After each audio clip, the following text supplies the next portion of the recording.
한국에서는 하도 죽는 사람들이 많고 OECD 국가 중에서 자살률 1위라고 그러지 않습니까? 그래서 이제 억지로 죽음 다음에 이제 본인뿐만 아니고 주변에서 갖는 이제 그런 고통 이런 것이 이루 말할 수가 없지 않습니까? 자살이나 이런 것을 우리가 어떻게 바라봐야 될지 본인의 어떤 그런 오직 본인은 이제 고통스러워서 그렇겠습니까만은 그런 분들 향해서 스님은 이제 어떤 말씀 해주시겠습니까? 자살은 살인과 동일한 것이다. 범죄 행위다. 이래 말할 수 있죠. 다만 남한테 피해를 안 줬기 때문에 처벌할 수가 없을 뿐이죠. 누군가를 살해한 사람, 살인자의 가족이 갖는 고통보다 자살한 사람의 집안의 가족이 겪는 고통이 실제는 더 큽니다. 그렇기 때문에 자기의 가까운 사람들에게 많은 아픔과 피해를 주는 행위다. 이렇게 볼 수 있죠. 그러면 살인 행위라는 게 왜 일어나느냐? 그러니까 사물을, 상대를 있는 그대로 안 보고 자기의 어떤 생각에 기준을 두고 너는 이래야 되는데 너는 이렇지 못하다. 넌 나쁜 놈이다. 너 같은 놈은 없어도 돼. 그러니까 이제 없애버리는 방법이란 말이에요. 그러니까 제일 가까운 게 이제 상대를 내치는 방법으로 첫째는 꼴도 보기 싫어. 그 다음에 나가. 내 눈앞에서 나타나지 마. 이제 그 나타나지 않는, 영원히 나타나지 않게 하는 방법이 뭐겠어요? 죽여버리는 거 아니겠어요? 그러니까 이게 이제 내치는 이제 어떤 자기의 어떤 생각에 사로잡혀서 이제 내쳐버리는 하나의 행위라고 볼 수 있거든요. 그럼 자살은 어떤 거냐 하면 동일한 심리 현상입니다. 그러니까 나는 이런 사람이라고 하는 어떤 상상의 자기를 만듭니다. 우리 모두는 다 상상의 자기가 자기인 줄 착각하고 있죠. 이 상상의 자기가 현실의 자기와의 갭이 커지면 커질수록 이 상상의 자기, 이게 자아인데 이 자아가 현실의 자기가 못마땅한 거예요. 그래서 첫 번째 일어나는 현상이 이 현실의 자기가 부끄러운 거예요. 이게 자기라는 거에 대해서. 그 다음에 이제 어떤 현상이 일어나냐. 그래서 남을 안 만나려고 하는 거예요. 그 다음에 방 안에 박혀서 안 나가는 거예요. 자, 그게 심해지면 이 현실의 자기를 죽여버리는 거예요. 이런 현상이기 때문에 이것은 동일한 방식이에요. 그래서 이제 지금 자살이 이제 일부는 어떻게 갈 수 있느냐. 자기가 꼴이 보기 싫어가 자기를 죽여버리지만은 자기만 죽기엔 너무 억울하다. 그러니까 이제 불특정 다수에 대해서도 나만 죽기 억울하니까 그냥 죽여버리겠다. 죽고 죽겠다. 이렇게 되면 이제 지금 말하는 묻지마 살인 현상이 일어나거든요. 근데 이미 우리나라에서는 스스로의 자살에서 바깥으로 드러나는 폭력 행위로 상당 부분 이전하고 있습니다. 그러나 이제 우리 사회는 총기라든지 이런 게 없으니까 대량살상이 안 일어나죠. 그런 데서 자살은 살인으로 언제든지 전환될 수 있는 요인을 가지고 있다. 그런 데서 조금 더 우리가 이 치유에 대해서 관심을 가져야 되는데 사람들이 자꾸 자기를 극복한다고 자꾸 너무 가리킨다는 거죠. 자아의식에 맞게끔 현실의 자기를 끌어올리는 게 수행이 아니고 이 자아의식이라는 게 허위라는 것을 알아차리고 이걸 버리는 게 수행이에요. 이걸 버림으로 해서 현실에 있는 자기를 그대로 받아들이는 거예요. 말이 서투르면 서투른 게 자기고 눈이 안 보이면 눈이 안 보이는 게 자기고 공부를 못하면 공부 못하는 게 자기예요. 이 현실은 그냥 있는 그대로 이것도 다 소중한 거예요. 돌멩이가 뭐 꼭 큰 게 좋고 작은 게 나쁜 게 아니듯이 그럼 여기서부터 시작해야 되니까 이 현실의 자기를 있는 그대로 자기로 받아들이는 게 자기 사랑이다 이렇게 말할 수 있죠. 이걸 못 받아들이면 자기를 미워하게 되죠. 그러면 자기를 학대하게 되는 거예요. 그래서 이것을 받아들여서 여기서부터 자기가 뭐 조금 말을 좀 잘하고 싶으면 연습을 하면 되고 다른 것이 뭐 어떻게 하면 보완을 해나가면 되는 거. 그러니까 현실로부터 출발하면 조금만 향상이 돼도 성과가 나니까 자긍심이 생기는데, 이 상상의 자기를 기준으로 삶으면 이 현실의 자기가 어느 정도 올라와도 늘 못 미치기 때문에 항상 불만인 거예요. 그리고 좌절하고 절망하게 되고, 그런 면에서 학교 교육이나 이 모든 면에서 자꾸 개인 보고 너무 노력해라 이런 것들은 꼭 옳은 건 아니다. 오히려 괜찮아, 지금도 괜찮아, 그 정도면 다행이야. 쉽게 얘기하면 이런 사람의 가장 좋은 치유법은 아침에 일어나서 오늘 또 살았네, 기분 좋다, 오늘 또 살았구나, 살아있다는 것만으로도 기쁠 수 있으면 이런 현상은 안 일어나죠. 주위로부터 너무 많은 것들을 요구하게 되고 그 요구에 자기를 맞추려고 하다 보니까, 또는 자기를 너무 높이 상정하고 거기에다가 맞추려고 하다 보니까 이게 안 되니까 이제 좌절하고 절망을 하게 되는 거거든요. 아무것도 없는 사람이 300만 원만 가져도 혼자 살만하다, 내가 걱정이 없다, 이렇게 심리가 일어나고, 100억을 가진 사람이 증권에서 90억을 날리고 뒷정리해도 10억 남아도 나는 망했다, 이제 내 인생 끝이야 하고 자살하거든요.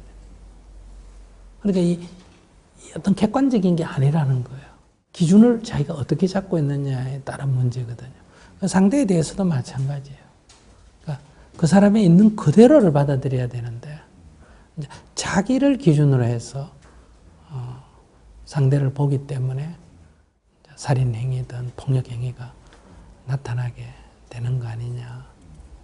그런 데서 저는 이것은 일종의 정신적인 질환에 속하죠. 양쪽 다. 이것은 치유가 돼야 된다. 나쁘다기보다는 치유돼야 할 일이라는 거죠.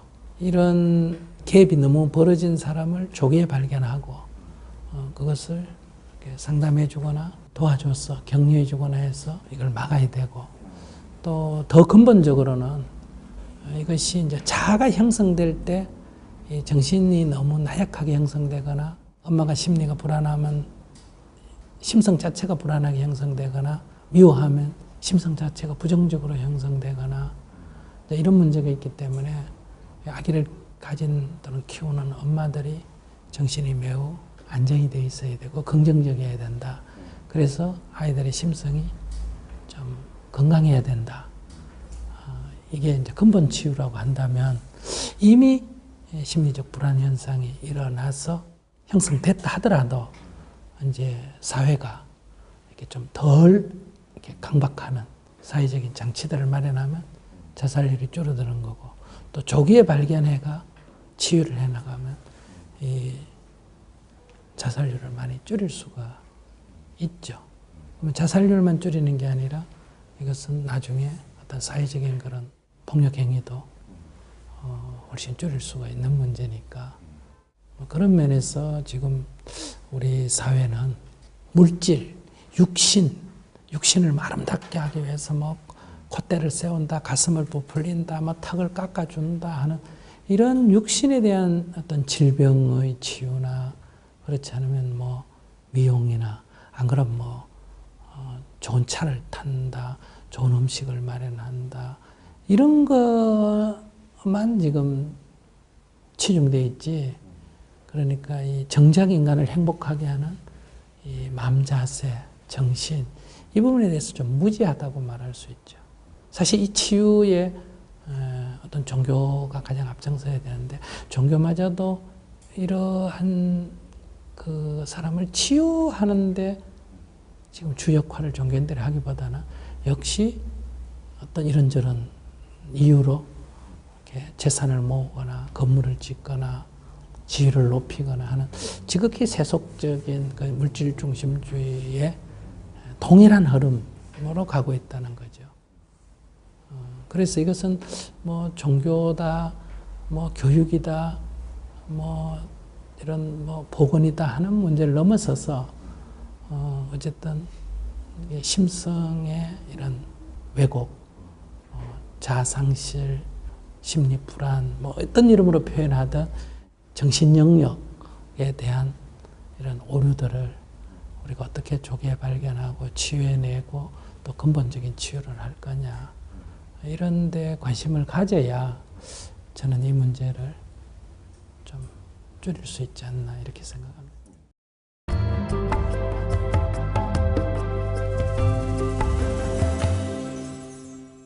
지금까지 이제 개인이 이제 어떻게 그걸 극복해야 되는지 이제 그런 말씀을 해주셨는데, 아마 이제 거기까지 이르는 사람들은 이제 자기 힘으로는 도저히 이 세상 상황을 이겨나갈 힘이 없어서 이제 더 이상 자포자기하고 싶고, 아마 그 저승사자가 끌어당기는 듯한 느낌에 의해서, 전망에 의해서 그렇게 이제 수렁으로 들어가는 것 같은데, 그랬을 때 이제 주변 사람들이 굉장히 중요할 것 같아요.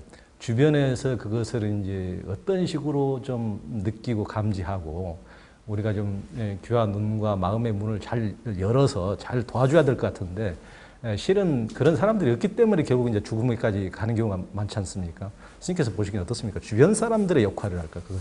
근데 우리가 이 정신질환에 대해서 좀 무지죠. 우린 질환이라면 육체질환만 생각하지 정신질환은 병축에 안 넣거든요. 그런 얘기하면 니만 정신 좀 차리면 되잖아. 육신이 멀쩡한 게 니 왜 그러니? 이렇게만 생각하지, 내가 볼 때 멀쩡하지 그 사람 내부의 심리 상태는 굉장히 어려움에 처해 있다는 거죠. 우리가 TV를 볼 때 밖에서 보는 사람은 TV 앞에 어떤 사람이 앉아 있지만 그 사람은 TV 안에 어떤 사람이 죽는 장면을 보고 있으면 거기에 몰입되어 있기 때문에 이 사람은 막 눈물을 흘리고 막 격한 감정이 일어난단 말이에요. 근데 그 화면을 보지 않는 제3자가 바깥에서 볼 때는 쟤가 미쳤나 이런 생각이 들 거 아니겠어요. 그하고 비슷한 거예요. 옆에 사람이 볼 때는 아무 일도 아닌 것 같지만 자기의 내면에는 지금 그 영상에 빠져 있는 것과 똑같은 심리 현상에 빠져 있거든요. 밖에서 보는 사람과 다른 세계에 지금 살고 있다는 거죠. 그런데 이 사람이 현실 속에 왔다가 거기 빠졌다가 왔다가 빠졌다가 자꾸 이렇게 되는 거란 말이에요. 죽어버리겠다든지 이렇게 할 때는 죽어버리겠다고 한다고 그 사람이 금방 죽는 건 아니에요. 그 상황의 심리 상태가 그렇다는 얘기지, 상황이 바뀌면 또 심리가 바뀌는 거거든요. 근데 우리는 이제 죽는다 켜놓고 안 죽으니까 이제 죽겠다 이러면 그래 죽어라 이렇게 말하기가 쉬워요. 이게 한 5번 10번 반복되면 이제 그래도 안 죽을 수도 있지만, 그래서 딱 죽어버리면 이제 대부분 부모나 형제는 자기가 죽였다고 또 큰 죄의식을 갖게 되지 않습니까? 그래서 그런 얘기를 할 때는 죽고 싶은 사람이 내 죽겠다는 소리는 안 하거든요. 그러니까 그런 죽을 것 같은 상황에 들어가는데 또 살고 싶기 때문에 옆에 사람한테 죽겠다고 말을 하는 거니까, 신호를 보내는 거니까 그럴 때는 외면하거나 죽으라고 하지 말고, 꼭 그게 죽는 게 아니라 하더라도 그런 심리가 일어나기 때문에 약간의 달램이라든지 격려 같은 게 필요하지만, 제일 좋은 거는 달램과 격려보다도 화제를 바꿔주는 거예요. 그러니까 거기에 팍 수렁에 빠져내려가듯이 빠져내려가기 때문에 격려하는 것도 그 수렁에 빠져내려가는 걸 갖고 하는 거란 말이에요. 또 화제를 딱 바꿔버리면, 지난번에 우리 참 둘이 영화 갔을 때 있잖아. 그거 뭐야 그거. 이런 식으로 이제 상대에게 이제 도움을 청하거나 뭘 물어가 이렇게 화제가 딱 바뀌거나 생각이 바뀌어버리면 그거는 흔적 없이 없어지거든요. 그리고 나는 또 금방 빠져들죠. 잠 깨워놓으면 잠꼬대에 들어가듯이. 그러니까 화제를 바꿔가지고 다른 방향으로 조금 끌고 가버리면, 5분, 10분 끌고 가버리면 거기서 벗어날 수 있거든요. 밥 사줄 테니까 나오라든지, 뭐 좋은 거 해줄 테니까 하라든지 해가 이렇게 해서 특별히 그 얘기, 뭐 죽는다 해놓고 왜 그러니, 뭐 너 왜 자꾸 죽는다 그러니, 이렇게 하는 거는 크게 도움이 안 돼요. 화제를 바꾸고 환경을 바꿔서 그 수렁에서 빨리 벗어나도록 해서 이렇게 이제 돌려주면 또 괜찮다가 또 빠지고 이러면 이제 사람이 자꾸 그게 병이라고 생각하면 이게 10번 일어나더라도 그 간단한 치료니까, 그러나 이제 병이라고 생각을 안 하고 저것이 버릇이 돼가 저렇다 이렇게 생각하거나, 저게 또 뭐 사달라는 소리인가, 자꾸 이런 식으로 자기식대로 생각하기 때문에 이제 그 기회를 놓치게 되는 거예요. 자살하려고 했던 사람 얘기 들어보면 약을 가지고 자살하려고 갔다가 자살하려고 딱 하는데 사람이 지나가가지고 또 기회를 놓치고, 생각이 바뀌어가지고 그냥 내려오는 경우도 있거든요. 이렇게 상담을 해보면. 그러니까 그 위기를 조금만 이렇게 바꿔주면 사실 그 고비는 넘기게 되죠. 근데 이제 이런 요인이 있기 때문에 이제 또 다음에 되풀이 될 수가 있죠. 그래서 내가 자살하고 싶은 충동이 느낀다면 병원에 가서 상담을 해야 됩니다. 상담을 하고 또 비상약 같은 걸 갖고 있다가 이렇게 침울해질 때 약을 복용해서 응급치료를 한다든지 완치는 못해도 얼마든지 위기는 극복할 수 있고 또 그러다가 이제 어떤 계기가 통해가 또 생각이 바뀌게 되면 또 정상적으로 돌아오기도 하고 그러죠. 어떤 분은 그 한강에 자살을 갔다가 다른 사람이 먼저 뛰어내리는 바람에 그 사람 구하다가 자살할 기회를 놓쳐가지고 야, 그 사람 그 자기는 죽으려 그러면서 다른 사람 죽어가는 걸 보면서 이제 또 살려야 되잖아요.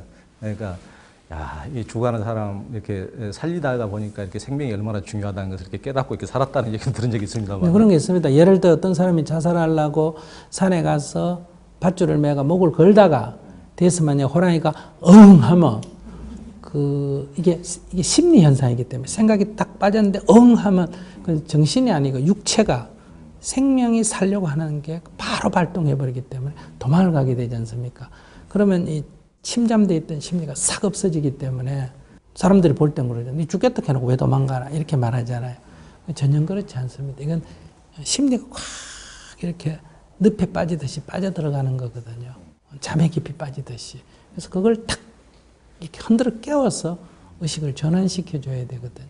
그러니까 죽음에까지 이르는 사람들은 자기 고통이 이제 가장 심하기 때문에 이제 그런 결정까지 하게 될 텐데 세상 살아가다 보면은 자기 고통과 남의 고통이 이제 전혀 같이 느껴지지 않기 때문에 세상이 가장 큰 문제인 것 같아요.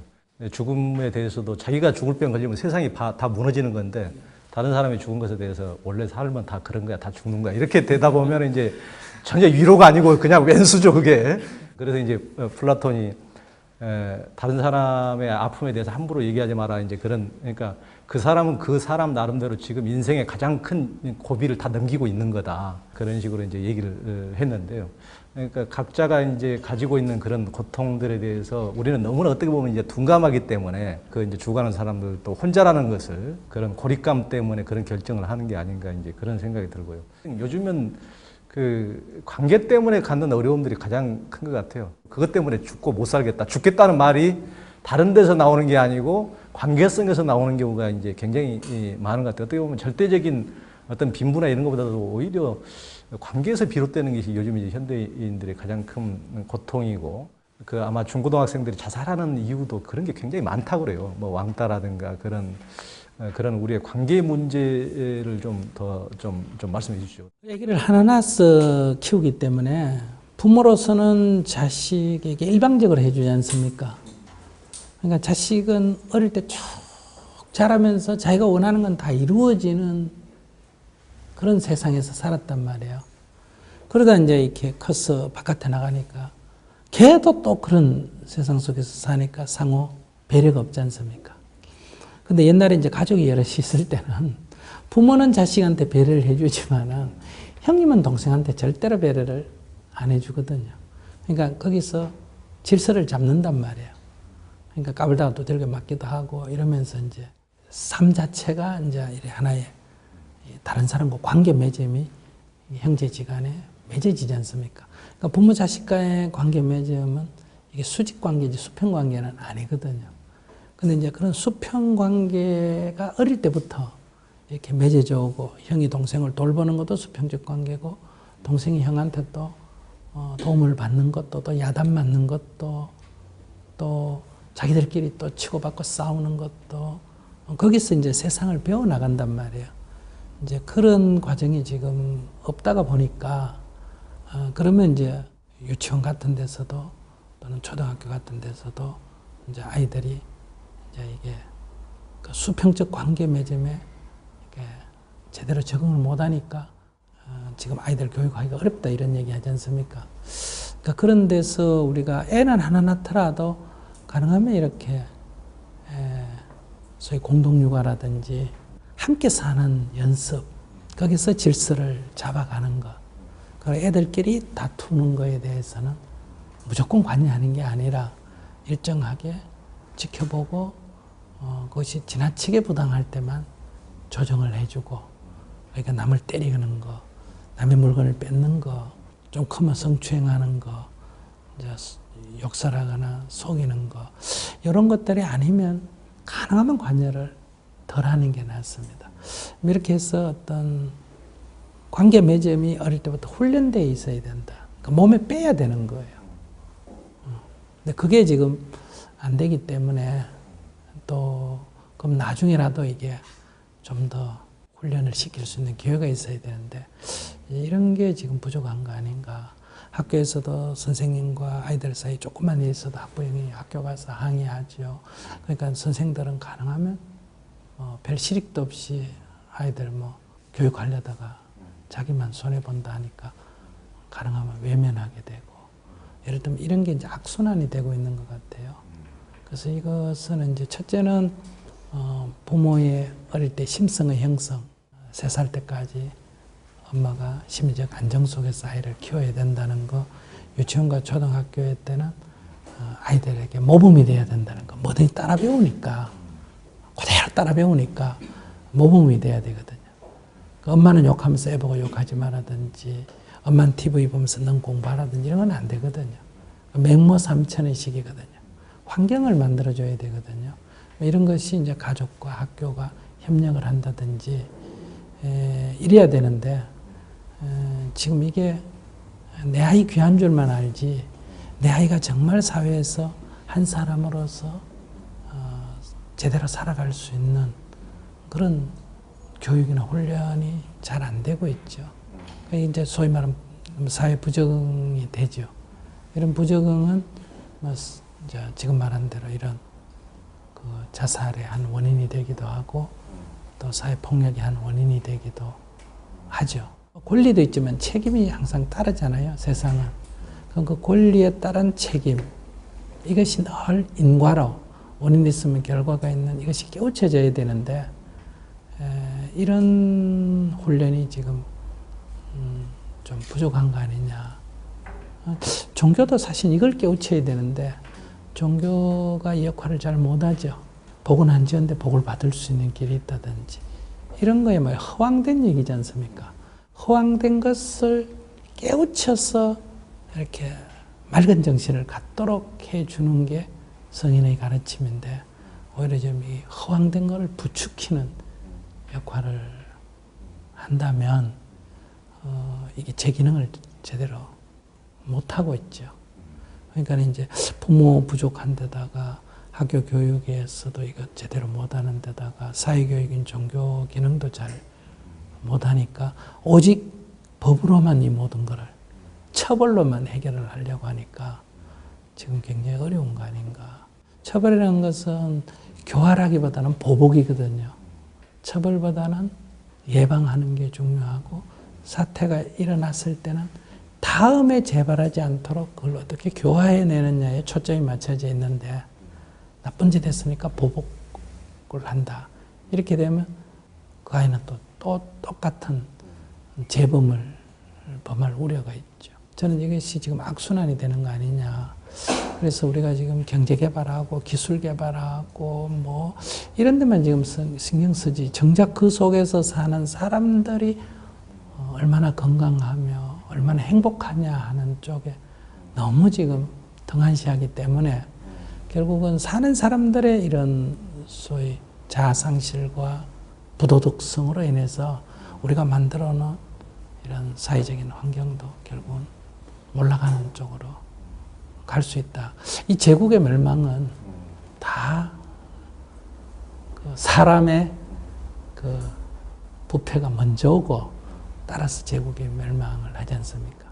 물질보다는 사람이 더 중요시 돼야 되지 않느냐. 근데 우리가 뭐 누가 얘기해도 항상 경제성장, 뭐 안보 이런 얘기만 하지 사람을 소중히 여긴다. 이런 게 좀 적잖아요. 그런 데서 이제는 이 부분에 대한 관심과 투자를 하지 않으면 저는 우리가 이루는 것들이 무의미해지는 그런 상황이 오지 않겠나 이런 염려가 좀 돼요.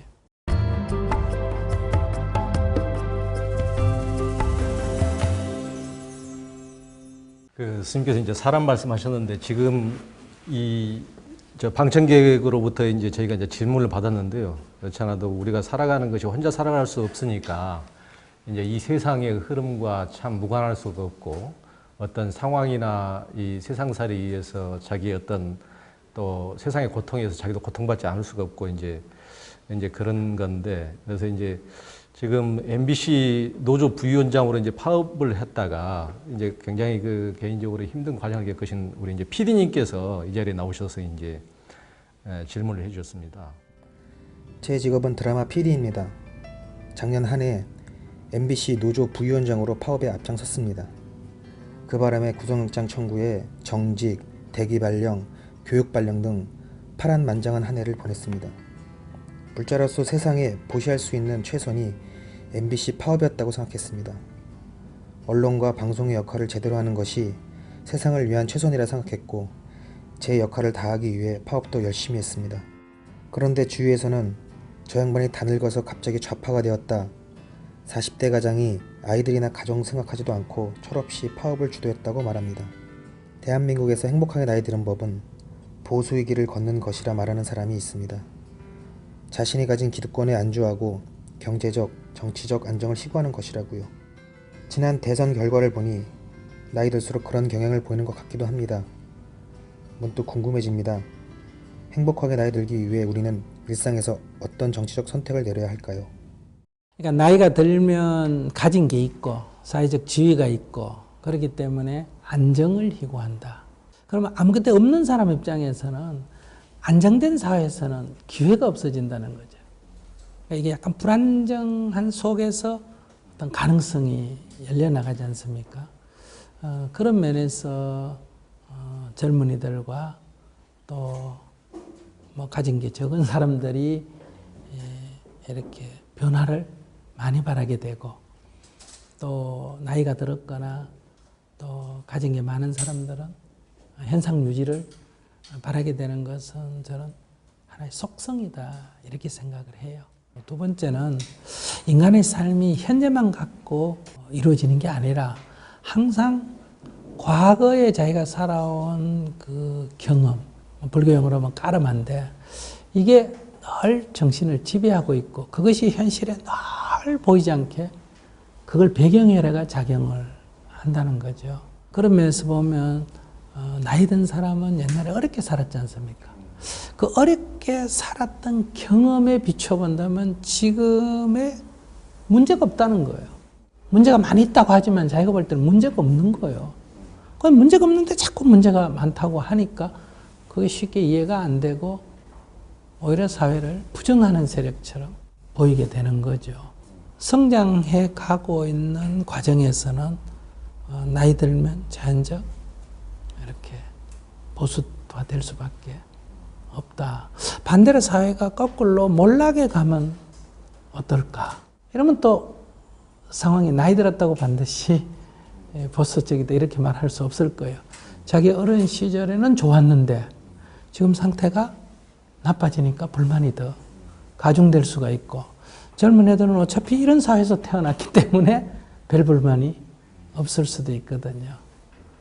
그러니까 우리가 나이 들었다고 반드시 보수적이고 그렇게 단정할 수는 또 없습니다. 그것은 사회 변화가 어떤 상황에 처해 있느냐에 따라서 다르기 때문에 그런 데서 지금 일어나고 있는 사회의 이런 현상들을 그냥 있는 그대로 좋고 나쁘고로 보지 말고 우리가 이런 사회 변화의 과정에서 현재 이런 데 이르렀기 때문에 지역적으로 이런 사람들은 이렇게 생각하고 연령적으로 이런 사람들은 이렇게 생각하고 젊은 사람들이 이렇게 생각하고 또 더 젊으면 또 달리 생각하는 이런 현상이 있다는 것을 저는 일단 우리가 그냥 받아들여야 된다.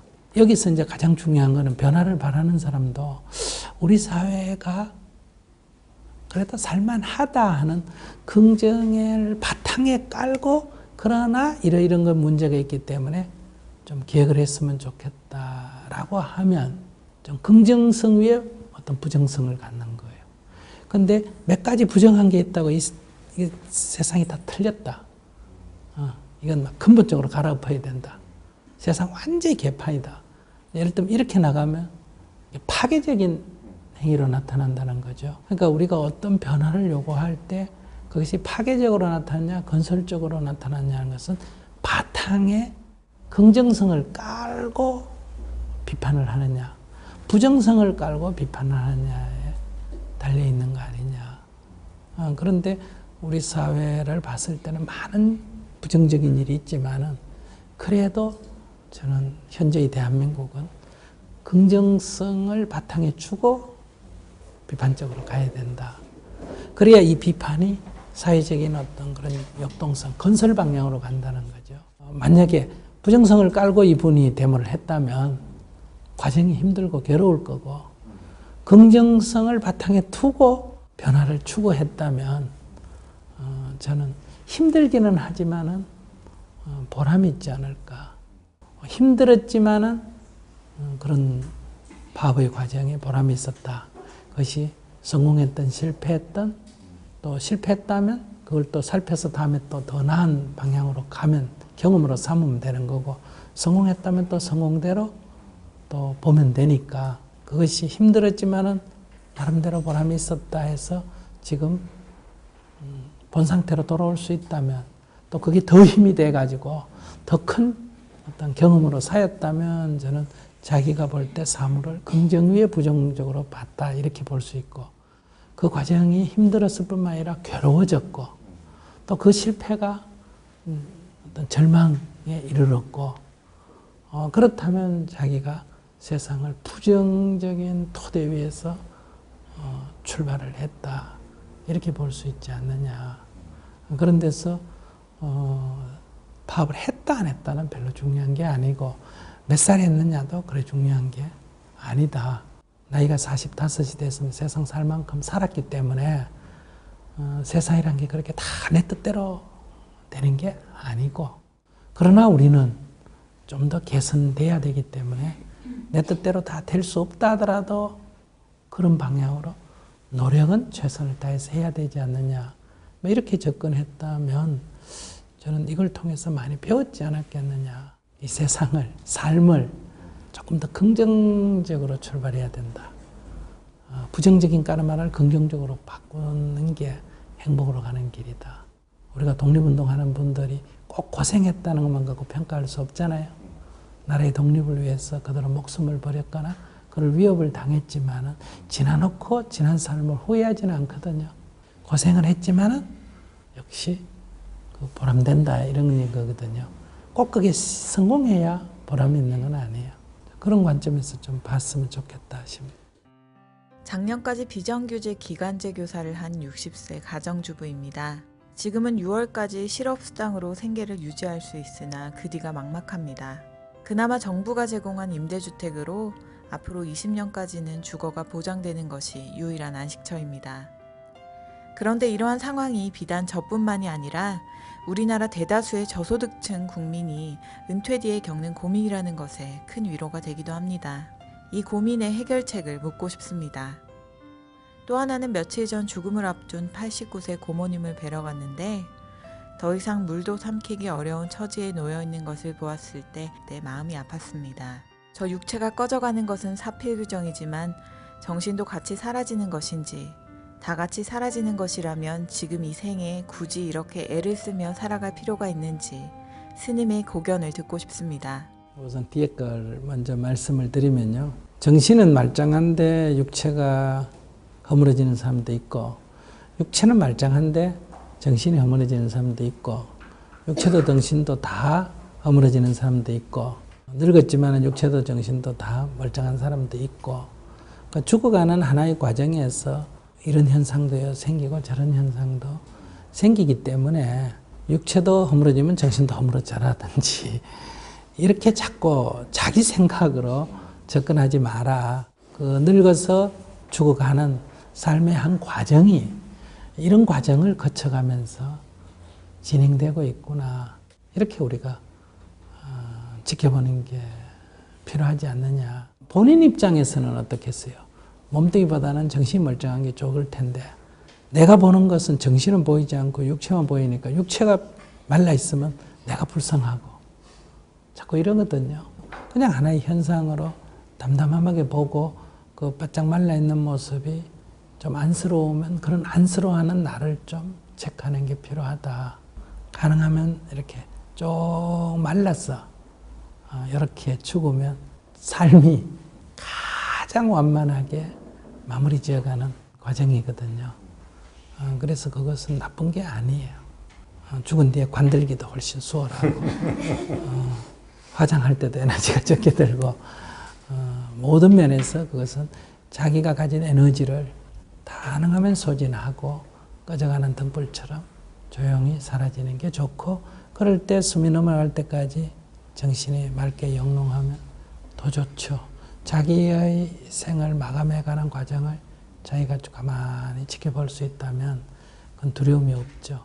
꼭 그래야 된다는 얘기가 아니에요. 사람은 뭐 잠자듯이 죽으면 좋겠다 이런 얘기 하잖아요. 잠자듯이 죽으면 본인은 좋을지 몰라도 남은 가족들은 마음이 많이 아프죠. 그래서 이렇게 좀 아파서 고생 좀 하고 죽는 것도 나쁜 거 아니에요. 그럼 가족들도 할 만큼 했기 때문에 죽음에 대한 슬픔이 어때요? 훨씬 적다는 거죠. 그래서 죽음을 자꾸 미화해서는 안 되고 죽음을 나쁘게 생각해도 안 된다. 죽음에 대한 두려움이 있다 보니 자꾸 죽음에 대한 이유를 붙이거든요. 하나의 낙엽이 떨어지듯이 그냥 죽음의 과정을 좀 차분히 바라보는 게 좋고, 자기 죽음에 대해서도 그런 죽음의 과정을 여럿이 보면 자기 죽음에 대해서도 좀 차분히 볼 수 있는 계기가 되지 않느냐. 그런 면에서 오히려 저는 교훈으로 삼았으면 좋겠다 싶고요.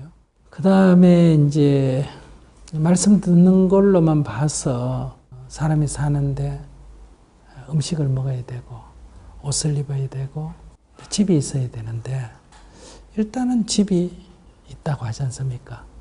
그러니까 몸을 누일 방이 있다 하니까 걱정 안 되고, 현재의 20만 원 정도만 하면 안 굶고 먹을 수가 있고, 또 밥을 많이 먹는 게 건강에 사실 좋은 게 아니에요. 소식하는 게 좋기 때문에. 또 사회적으로 너무 걱정 안 되는 게, 우리 사회가 이제는 복지가 막 시작된 사회거든요.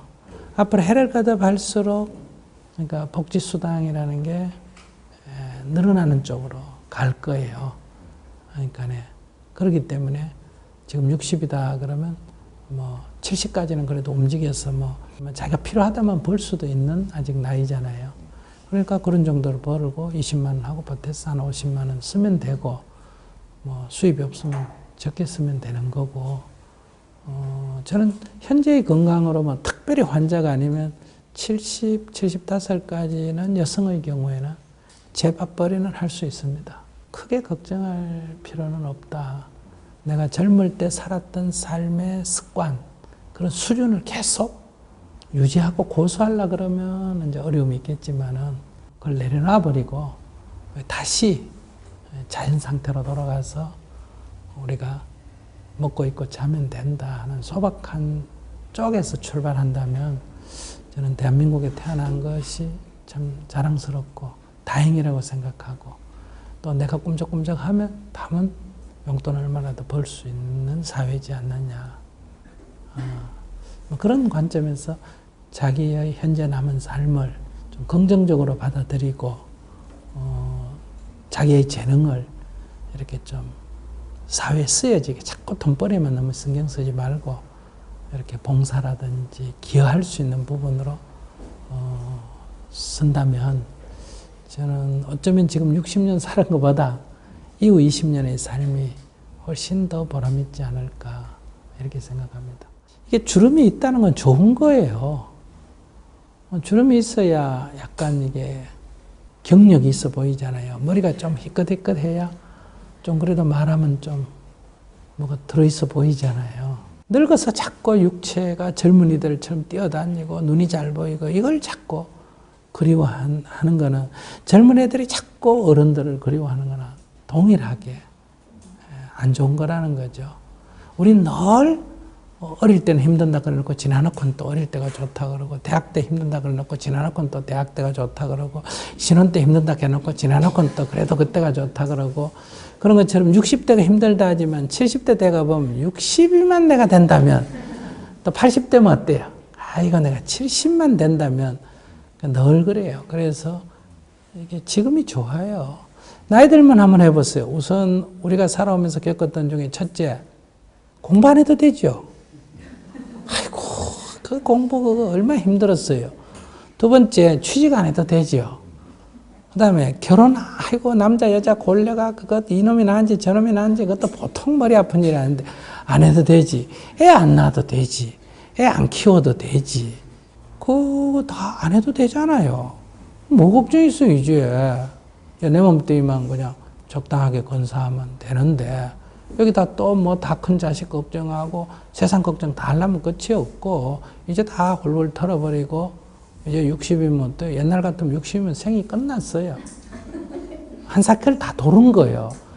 그러니까 이제 60 넘어서부터는, 만 61살 이후부터는 이제 덤으로 산다, 이렇게 생각하고, 이렇게 가벼운 마음으로 이제 내가 세상을 살아가면서 입었던 은혜를 세상에 조금이라도 갖고 가겠다, 이렇게 해서 조금 가벼운 마음으로 임한다면, 저는 어쩌면 60부터 인생이다. 그럼 늙어서는 가능하면 말을 좀 적게 하는 게 좋아요. 애는 말이 많으면 아이고 똑똑해 보이는데, 늙어서 말이 많으면 추해 보여요. 그래서 자꾸 말이 하고 싶으면 연부를 해야 돼요. 그 다음에 젊어서는 막 욕심을 좀 내도 돼요. 이걸 다 야망이라 그래요. 늙어서 욕심을 내면 노욕이라 그래서 좀 추합니다. 그러니까 늙을 때는 뭐든지 조금씩 줄여야 돼요. 과한 거는 늙어서는 안 돼요. 그러면 그게 병을 자초하고 그러기 때문에, 그래서 이게 뭐든지 조금 이렇게 줄여서 생활하는 이런 게 필요하다는 거죠. 욕심만 조금 줄이면 어쩌면 늙어서 사람다운 삶을 살 수 있다, 이렇게 또 생각할 수 있어요. 가볍게 아무런 부담 없이 60이다 62이다 하면 뭐 내일 모레 죽을지도 모르지만은, 그래도 평균 수명으로 말하면 앞으로 20년이 남았는데 20년간 보람있게 정말 지난 60년은 정신없이 살았다면 조금 사람답게 살다 죽는 거 아닌가. 저는 그 삶을 지금부터 이제 소중하게 여겨야 된다, 이렇게 생각합니다. 스님은 주름살 자랑스럽게 생각하시라 그러면서, 스님은 60살 되셔서 주름살이 갈수록 줄어드니까 얄밉죠. 스님 말씀은 지금 우리가 한 곳에 있는 게 실은 중요하고, 현재를 아름답게 가꾸는 게 참 중요하다. 그런 좋은 말씀이셨던 것 같습니다. 로마의 그 키케로라는 철학자가 자기가 이제 그 살아오면서 마지막에 자기를 누가 유해준답시고 요람의 어린애로 다시 데리고 간다면 자기는 노우다, 이렇게 이제 얘기를 했는데요. 우리 삶은 그 거친 이제 파도를 헤치면서 인생이란 그 항해를 해오면서 이제 드디어 항구에 접어들면서 닷을 내리는 때다. 그게 얼마나 아름답고 이제 안락한 상태에 접어드는 것이냐, 그렇게 이제 말을 했습니다. 우리 노년도 그렇게 이제 편안하게 받아들일 수 있도록 우리 삶이 됐으면 좋겠습니다. 그리고 다음에는 노년이라는 것이 과연 추한 것이냐, 아름다운 것이냐 얘기를 나눠보도록 하겠습니다. 오늘 말씀 감사합니다.